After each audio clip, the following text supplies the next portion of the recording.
Hi guys, welcome back. Now we've 3D printed all the parts we need to make the electric violin. Now I'm going to show you what we're going to do next to get it all ready to put together. Welcome to episode 2 of James Key 3D.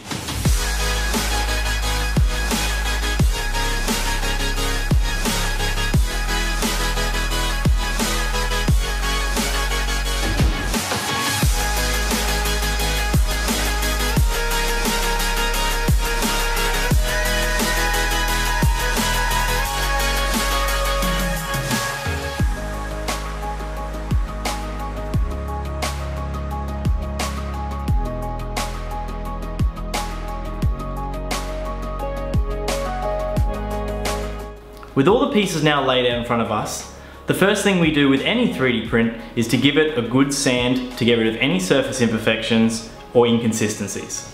The first pass, I normally like to use a low grit such as 180 to 220 grit sandpaper, and a later pass with a much higher grit between 800 and 1200.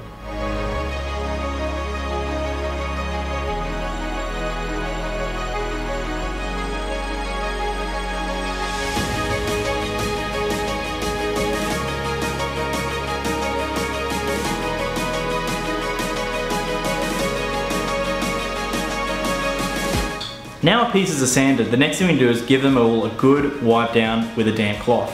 This will get rid of any fine dust particles that could interfere with the painting or coating process. On 3D printings that I like to make as smooth as possible, I'll usually use a coating such as this. It's called XTC 3D.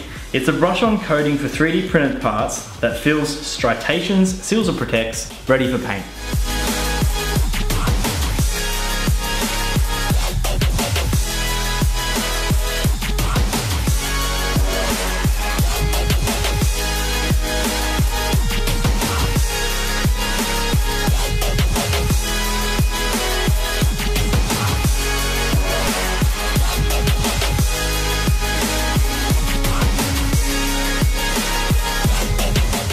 To finish the pieces off, I know the plastic is already white, but I'm going to give it a coat with a Rust-Oleum Ultra Cover Paint Primer in gloss white.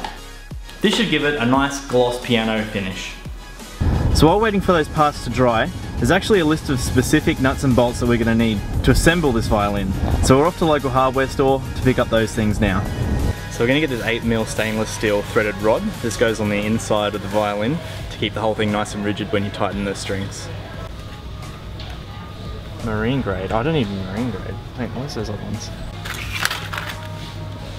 M425, M440s, and M450s.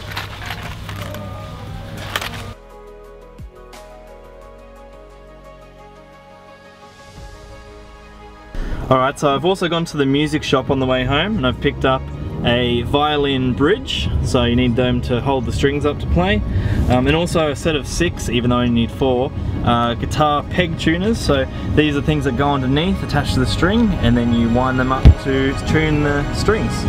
Alright.